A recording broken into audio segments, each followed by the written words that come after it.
먼저 제가 외경을 올리게 된 이유는 현재 교회는 쇠퇴하고 있고 그 문제를 해결할 방법은 무엇인가? 왜 하나님을 좁은 틀에 가둬놨을까? 더 많은 사람들에게 다가가고 포용할 수 있는 방법을 찾기 위해서 시작한 것이고, 하나님은 우리가 생각하는 것 외에도 더 넓으신 분이시라는 것을 찾고 싶었기 때문입니다. 저는 기독교든 천주교든 영지주의든 중요하게 생각하지 않습니다. 저도 영지주의가 아니고 여러분에게 영지주의가 되라고 하는 것도 아닙니다. 저는 그저 하나님이 궁금했고 원리나 뜻이 궁금했을 뿐입니다. 제가 이번 영상을 만드는 것은 얼마 전에 올린 영상의 내용과 관련이 있는데요.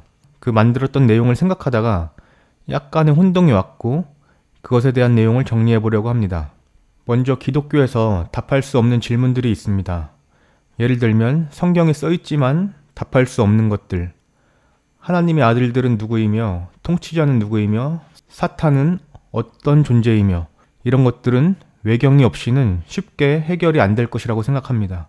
두 번째로 성경에 써 있지만 답할 수 없는 것들이 있습니다. 하나님께도 악이 있어서 악을 창조한 것이 아닌가? 왜 선악과를 먹게 두셨는가? 왜 악을 바로 없애지 않으시는가? 등등의 질문입니다. 이런 질문들은 각자의 스타일대로 해석할 수는 있어도 그것이 맞는지는 증명하기는 어렵습니다. 하지만 제가 지금까지 외경을 보며 이런 퍼즐 조각이 맞춰지며 이제는 어느 정도 원리를 이해할 수 있게 되었는데, 문제는 퍼즐 조각은 맞출 수 있지만 지금까지 알고 있던 상식과 달라서 혼란스럽고, 이것이 진짜 마귀가 원하는 것일 수도 있는 것이고, 아니면 지금까지 우리가 잘 몰랐던 부분을 알게 되는 것일 수도 있습니다. 그래서 인간이라는 존재는 여전히 모른다는 것이 저의 결론이고, 이 내용을 다 들어도 어떤 것도 쉽게 선택할 수 없을 것이라 생각합니다. 하지만 걱정하지 않아도 될 것은 신약의 주요 내용인 예수님이 구원자로 오셨다는 진리는 변하지 않는다는 것입니다. 그럼 내용을 시작할 텐데요. 소설을 썼다고 해도 상관없습니다. 어차피 진실은 모르는 거니까요. 제가 말하는 내용은 사실인지 모르기 때문에 모든 것을 그럴 수도 있다는 가정을 해서 얘기하겠습니다.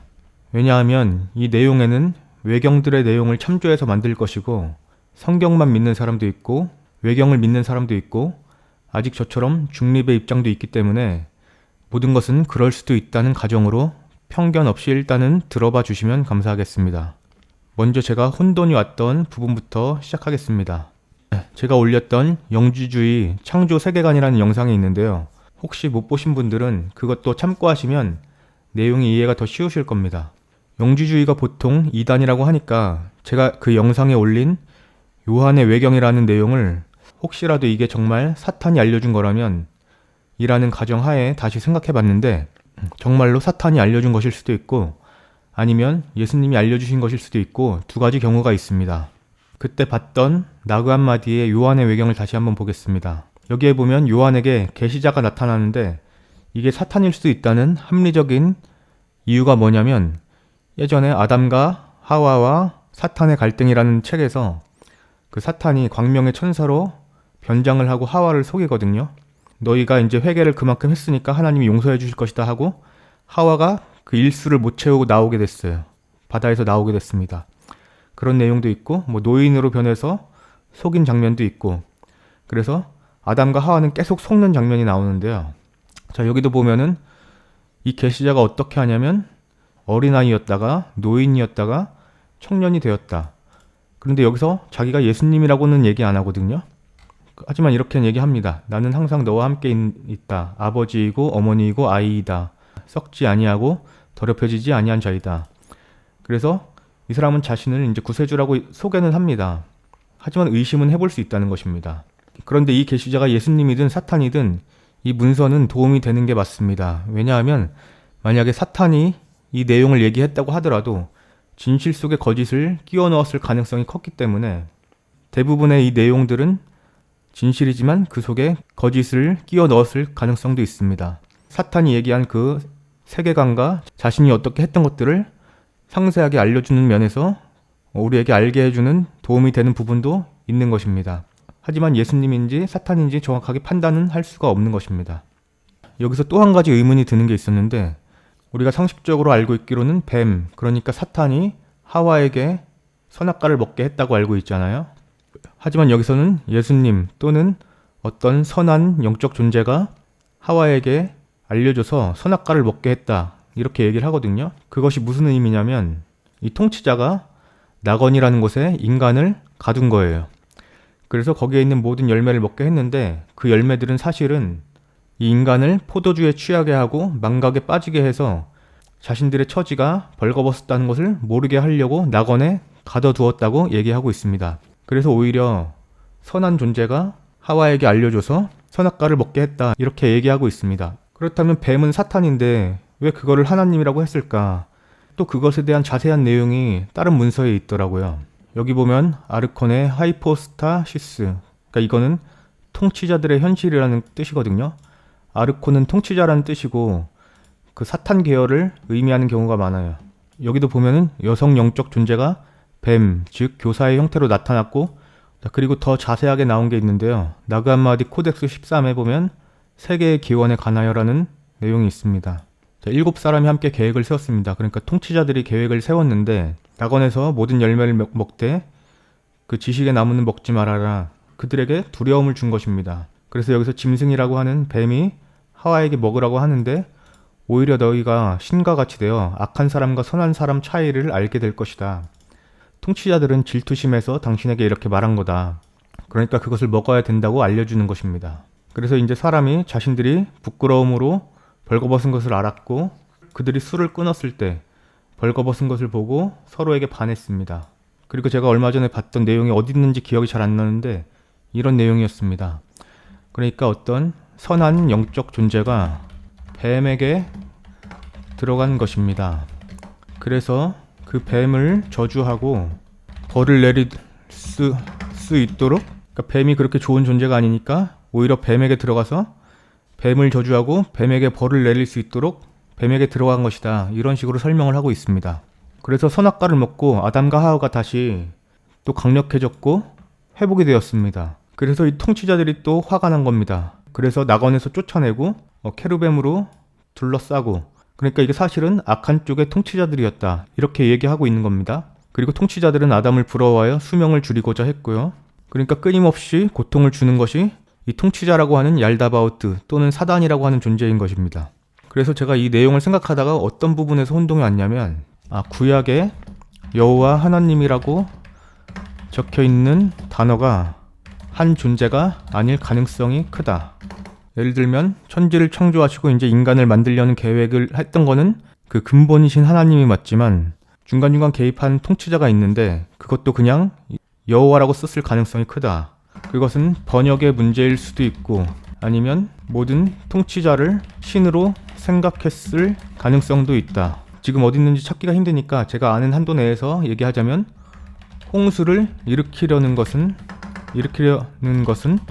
얄다바오트 사단이었고 방주를 만들려고 한 것은 선한 계열의 존재였고, 이게 외경에 적혀있는 내용이고요. 근데 우리가 보는 구약 성서에는 그냥 둘 다 하나님이라고 똑같이 적혀 있습니다. 그래서 이 구약에 있는 하나님이라는 단어가 사실은 여러 존재였을 가능성을 얘기해 보려고 하는데요. 자, 그리고 또 성경에서 생각나는 장면이 에스겔이거든요. 에스겔을 보면은 이제 여호와의 권능이 있다고 했잖아요. 근데 그 모습들이 나와 있는데 폭풍과 큰 구름이 오고 불이 번쩍번쩍하고 단새 같은 것이 나타나 보이고 그 속에서 네 생물의 형상이 나타났는데 그들의 형상이 이렇게 있고, 아마 이거 아시는 분들은 아실 겁니다. 그러니까 어떤 전차 가운데 어떤 존재가 있고 이제 사방으로 천사들이 동물의 얼굴과 또 날개들을 가지고 있는 그 천사들을 둘러싸고 있는 모습입니다. 그래서 영이 어떤 쪽으로 가면 생물들도 그쪽으로 가려고 하고 생물의 영이 그 바퀴들 가운데 있다. 이런 내용인데요. 이렇게 똑같은 모습이 외경에 나오거든요. 그 존재는 바로 사바오트라는 존재인데 여기서는 얄다바오트의 아들 사바오트라고 하네요. 그리고 사바오트는 나중에 회개를 한 것으로 보고 있습니다. 그러니까 회개를 한 통치자라고 보는 것 같습니다. 여기서 사바오트가 회개했다 그랬죠. 그러니까 사바오트도 어떤 통치자 계열인데 회개한 통치자인 것입니다. 그리고 여기 그 모습이 나와 있는데 내 얼굴이 있는 전차 위에 큰 왕자를 만들었다. 그것을 케루빔이라고 불렀습니다. 자, 이 사바오트는 통치자인데 성경에는 여호와 하나님이라고 번역을 했잖아요. 우리가 하나님이라고 알고 있고, 근데 통치자는 근본 하나님은 아니시거든요. 그러니까 이 구약 성경에 있는 이 하나님이라는 단어가 이제는 좀 구별을 해서 봐야 되는 것 아닌가. 이렇게 결국엔 결론이 난 거예요. 제 입장에서는. 하지만 진실은 알 수가 없는 거죠. 그럼 우리가 하나님이라고 믿고 있던 존재가 어떤 부분에서는 진짜 하나님이고 어떤 부분에서는 사탄이고 그리고 또 진짜 하나님의 말씀이라고 생각했던 게 어떤 부분에서는 악한 하나님이고 또 통치자들이고 뭐 이렇기 때문에 이게 굉장히 혼란스러운 상태이다. 그래서 그것을 다시 정리하기에도 꽤 오래 걸릴 수도 있다. 이런 느낌입니다.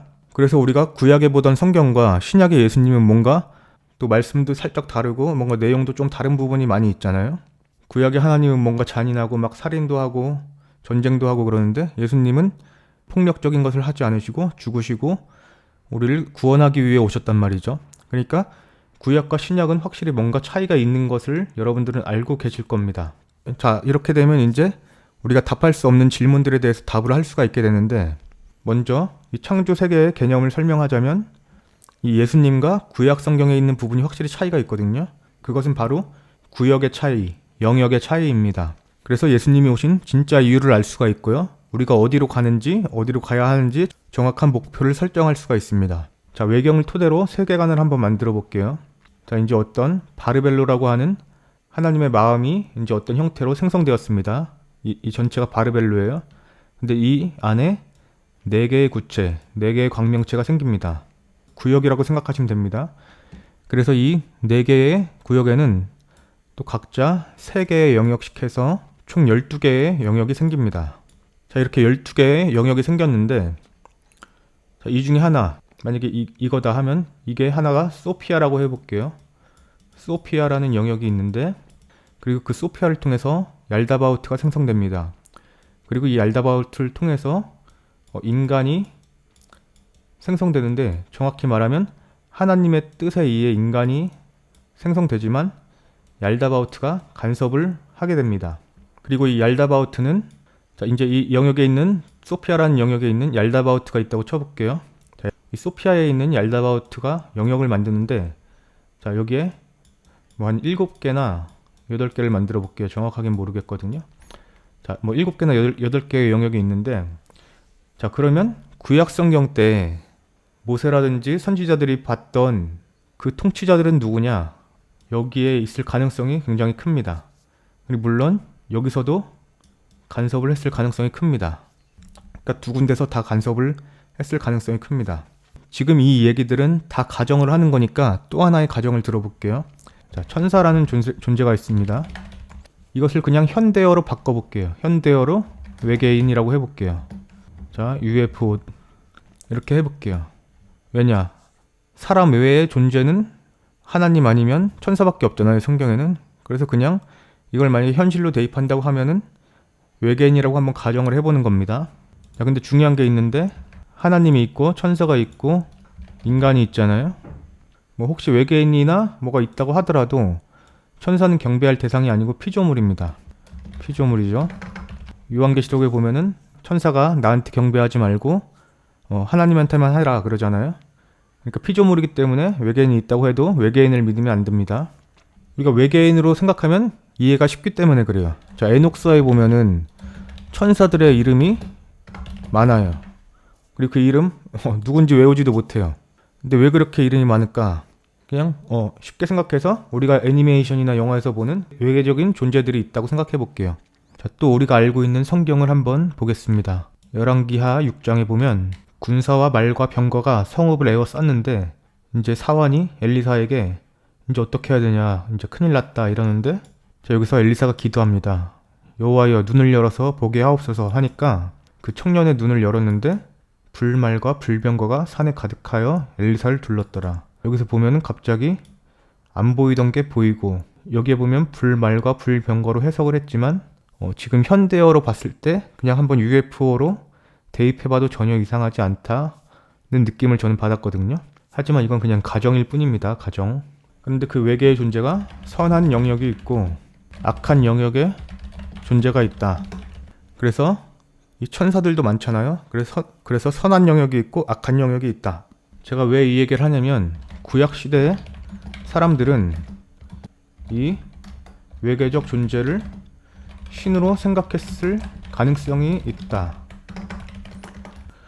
만약 모세의 원본에 하나님이라는 단어가 구분을 해놨다면 큰 문제가 없겠지만, 그냥 통치자들을 통틀어서 하나님이라고 생각했다면, 그러니까 지금 현실로 말하면 외계인들을 다 하나님이라고 생각했다면, 우리가 알고 있던 하나님의 존재가 구약의 하나님의 내용들이 혼동이 된다. 그런데 혹시 그렇다고 하더라도 문제가 없다. 왜냐하면 예수님이 구원자라는 사실이 변하지 않는 이유가 무엇이냐면, 다시 이 구역으로 돌아와서, 우리가 성경에 3층천이 나와 있잖아요. 근데 외경에는 구약의 선지자들이 7층천까지 봤습니다. 근데 문제가 뭐냐면, 이 내용들대로라면 우리가 갈 곳은 3층천도 아니고 7층천도 아니고 낙원도 아닙니다. 어디냐면 빛의 영역, 이 통치자들의 속했던 이 구역이 아니라 그것을 벗어난 12개의 구세주의 영역이 있다고 피스티스 소피아에 나와 있거든요. 그러니까 우리가 갈 곳은 이 7층천이 아니라는 거예요. 우리가 갈 곳은 구세주의 영역으로 갈 곳을 알려주러 오신 것이 예수님이다. 저는 이렇게 생각이 되거든요. 자, 낙원이라는 곳이 있잖아요. 우리가 설교를 듣다 보면 우리가 낙원을 회복해야 된다, 우리가 돌아갈 곳은 낙원이다 그러는데, 사실 낙원이 아닐 가능성이 큰 것 같아요. 이 내용을 봤을 때. 왜냐하면 이 구약의 선지자들은 이 빛의 길이 열리기 전에는 아무도 들어가지 못했다고 했거든요. 근데 그 선지자들이 대기하고 있던 장소가 있었어요. 대기하고 있던 장소.